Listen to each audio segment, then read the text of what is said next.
Assalamualaikum warahmatullahi wabarakatuh. Halo anak-anakku semuanya, apa kabarnya? Semoga kalian semua dalam keadaan baik dan sehat-sehat ya. Kembali lagi bersama Ibu Kania di pembelajaran IPS. IPS, yes! Materi yang akan kita bahas hari ini yaitu tentang mobilitas sosial. Diharapkan setelah kamu menonton video ini, kamu akan paham mengenai mobilitas sosial dan kasus mobilitas sosial yang terjadi di kehidupan masyarakat. Yuk langsung aja kita ke materinya. Apa sih itu mobilitas sosial?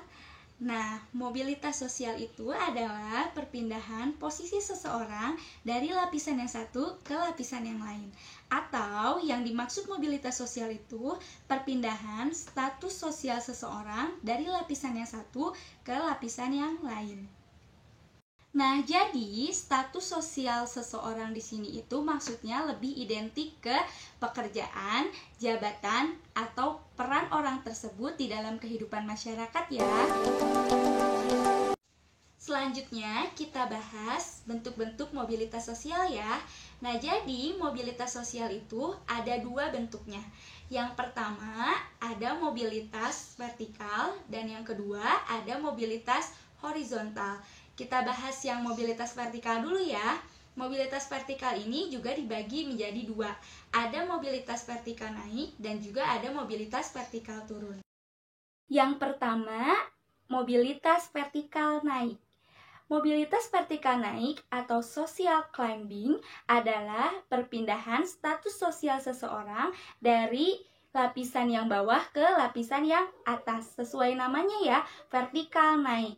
Artinya dari bawah ke atas. Jadi statusnya berubah dari status bawah ke status sosial yang lebih tinggi.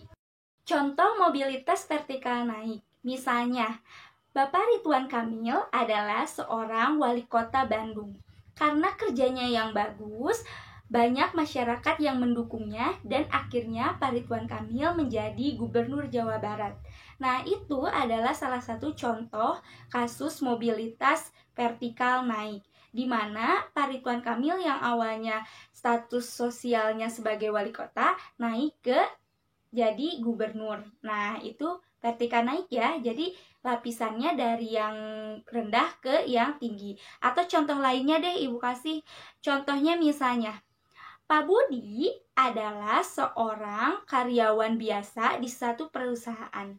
Karena kerjanya yang ulet, akhirnya Pak Budi diangkat sebagai manajer. Nah, itu contoh lainnya. Itu juga termasuk mobilitas vertikal naik, di mana yang awalnya lapisannya masih rendah, kedudukannya masih rendah sebagai karyawan biasa, akhirnya menjadi manajer yang tingkatannya lebih tinggi. Ada naik tingkat ya. Selanjutnya, mobilitas vertikal turun. Mobilitas vertikal turun adalah perpindahan status sosial seseorang dari lapisan yang atas ke lapisan yang bawah. Sesuai namanya ya, vertikal turun. Artinya dari atas ke bawah. Contoh mobilitas vertikal turun. Misalnya, Pak SN, inisial aja ya, dulu ia menjabat sebagai Ketua DPR RI. Tapi, ia mengundurkan diri dan ternyata pada akhirnya ia terbukti telah melakukan kasus tindak pidana korupsi yang pada akhirnya ia ditahan dan menjadi narapidana.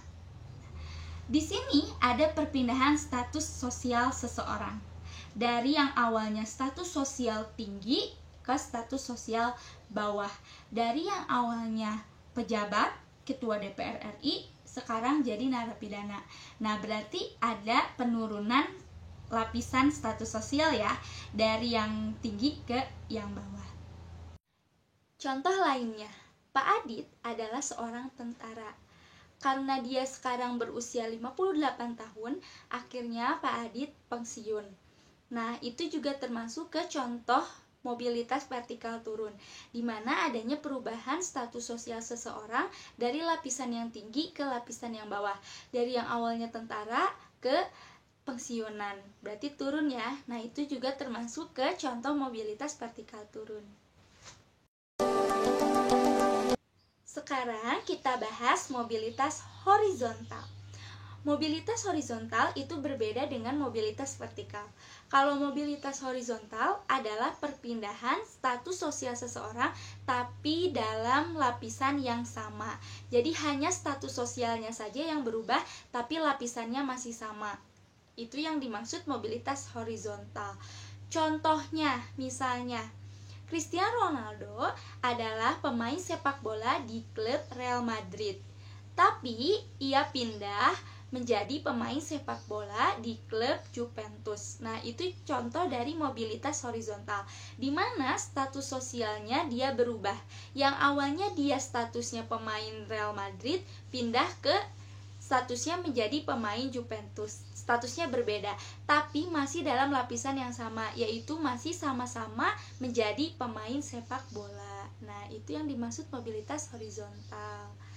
Contoh lainnya, Pak Asep adalah kepala sekolah di SMPN 4 Bandung. Namun karena adanya rolling kepala sekolah, akhirnya Pak Asep dipindahkan ke SMPN 16. Nah, itu termasuk mobilitas horizontal. Jadi yang awalnya statusnya kepala sekolah di SMP 4, dia jadi kepala sekolah di SMPN 16, tapi dalam lapisan yang sama, yaitu sebagai kepala sekolah. Nah, itu adalah contoh dari mobilitas horizontal.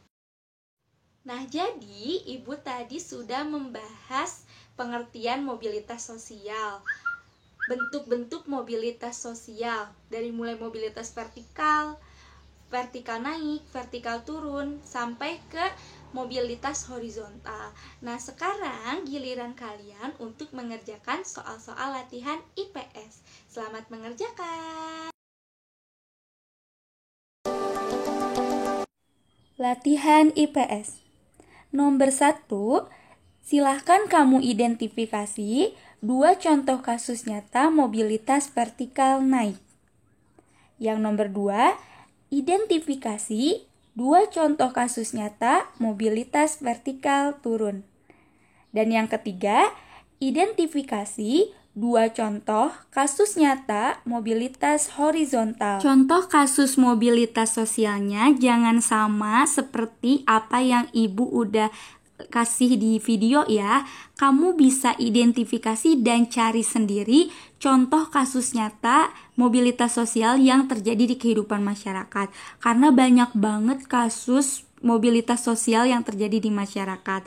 Dan jangan lupa beri alasan kenapa kasus yang kamu kasih itu termasuk ke mobilitas vertikal naik, mobilitas vertikal turun, dan mobilitas horizontal. Silahkan kamu kerjakan di buku tulis, lalu foto dan kirim ke Google Classroom IPS ya. Terima kasih sudah menonton videonya. Semoga dari video ini banyak ilmu yang kalian dapatkan ya. Jangan lupa kerjakan tugasnya dan semangat belajar. Dah, IPS, yes!